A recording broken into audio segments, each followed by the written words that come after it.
बिस्मिल्लाहिर्रहमानिर्रहीम। अस्सलाम नाजरीन, आप देख रहे हैं राय साकिब डिजिटल मीडिया। नाजरीन, सेनेटर आजम सवाती जिनका ताल्लुक पाकिस्तान तहरीक इंसाफ से है, उनको रात को FIA की जानिब से उठाया गया और आज सुबह अदालत में पेश कर दिया गया। जिस्मानी रिमांड की सदा की, जिसके ऊपर अदालत ने 2 रोज़ का उनका जिस्मानी रिमांड FIA को दे दिया।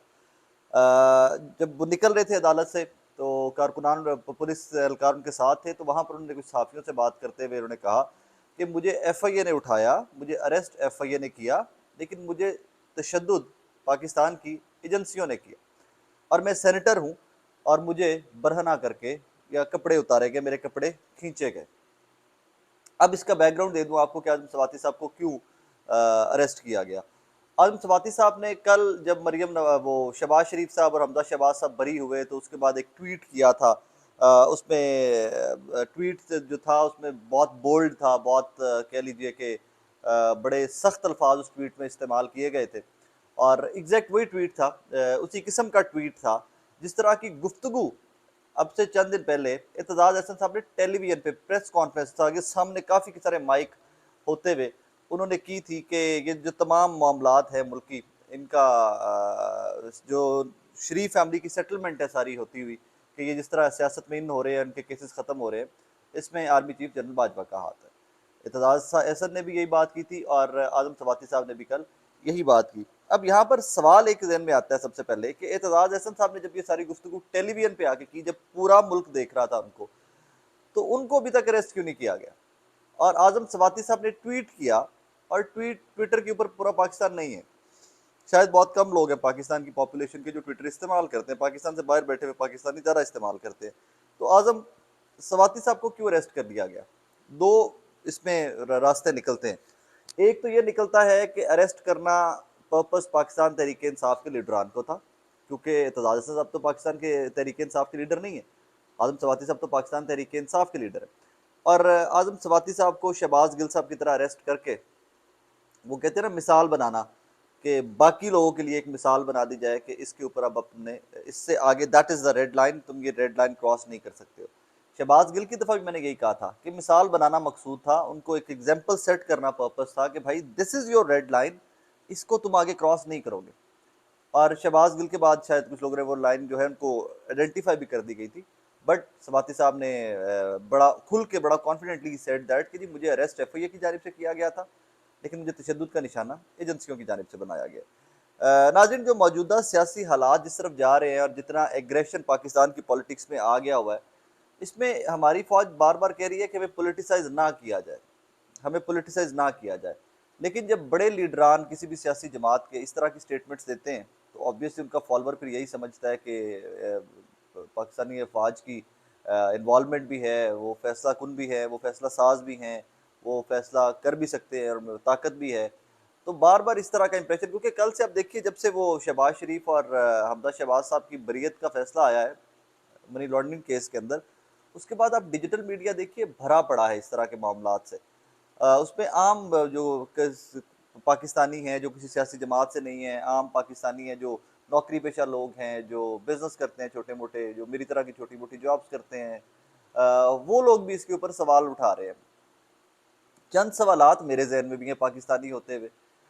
सबसे पहला सवाल तो ये आता है कि कल जब उनको बरी कर दिया गया उन सारे केसेस में, तो जब वो केसेस बने और जो इन्वेस्टिगेट करते रहे और जो ये कहते रहे कि ओपन एंड शट केस है, सीधे सीधे ये इसमें जाके कन्विक्ट होने वाले हैं, सीधे सीधे जाके ये इसमें सजाएं होंगी इस फैमिली को और इन फैमिली मेम्बर्स को, तो भाईजान वो बंदे पकड़ो, उनको भी सजा दो।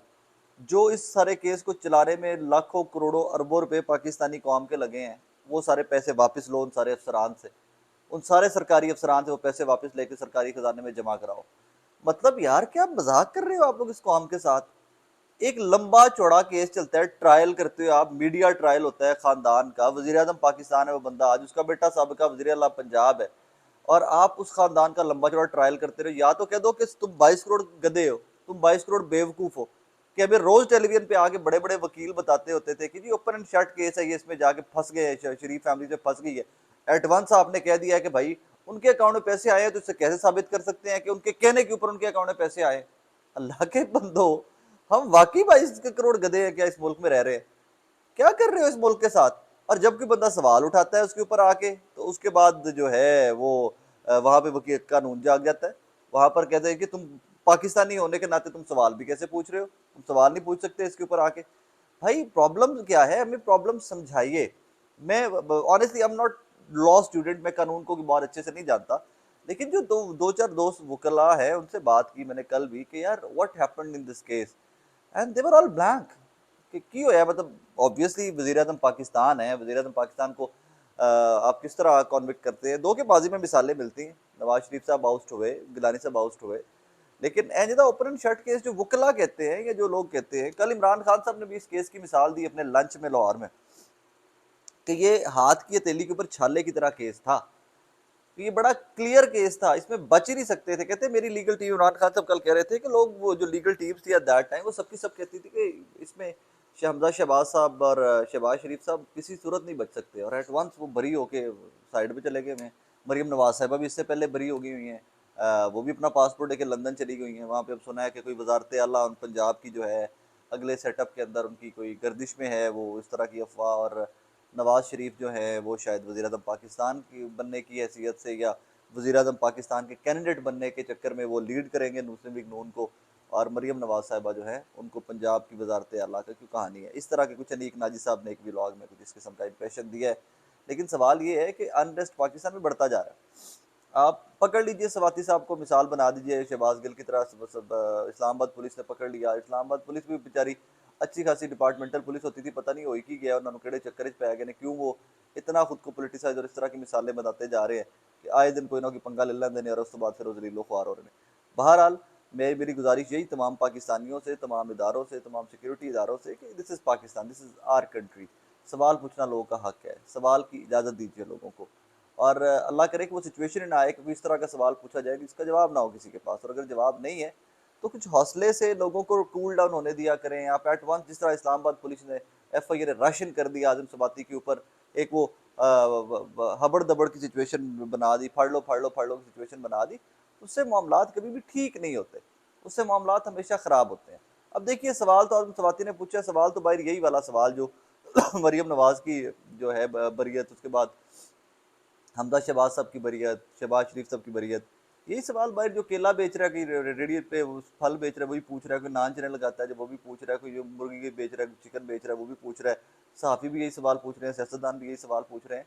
तो सवाल पूछने की इजाज़त तो कम अज़ कम इस मुल्क में लोगों को दे दीजिए। माना कि हम उतने महज़ब या उतने पढ़े लिखी कौम नहीं है कि हम हर चीज़ के ऊपर सवाल कर सकें, लेकिन हमने तो जो टेलीविजन स्क्रीनों से सीखा है, जो एंकर्स ने हमें सिखाया है, जो आप सबने मिलकर हमें सिखा दिया कि चोर है, हमने कहा ये चोर है क्योंकि सबने कह दिया ये चोर है। तो भाई अब आप कहते हो कि चोर नहीं, तो ये तो वली अल्लाह है सारे के सारे, के तो दूध के धुले में है। तो भाई फिर हमें उसको डाइजेस्ट करने का थोड़ा सा वक्त दे दीजिए। सिर्फ सवाल इतनी सी गुजारिश है आप लोगों से, don't impose things on us and rest is all good. Thank you very much, thank you.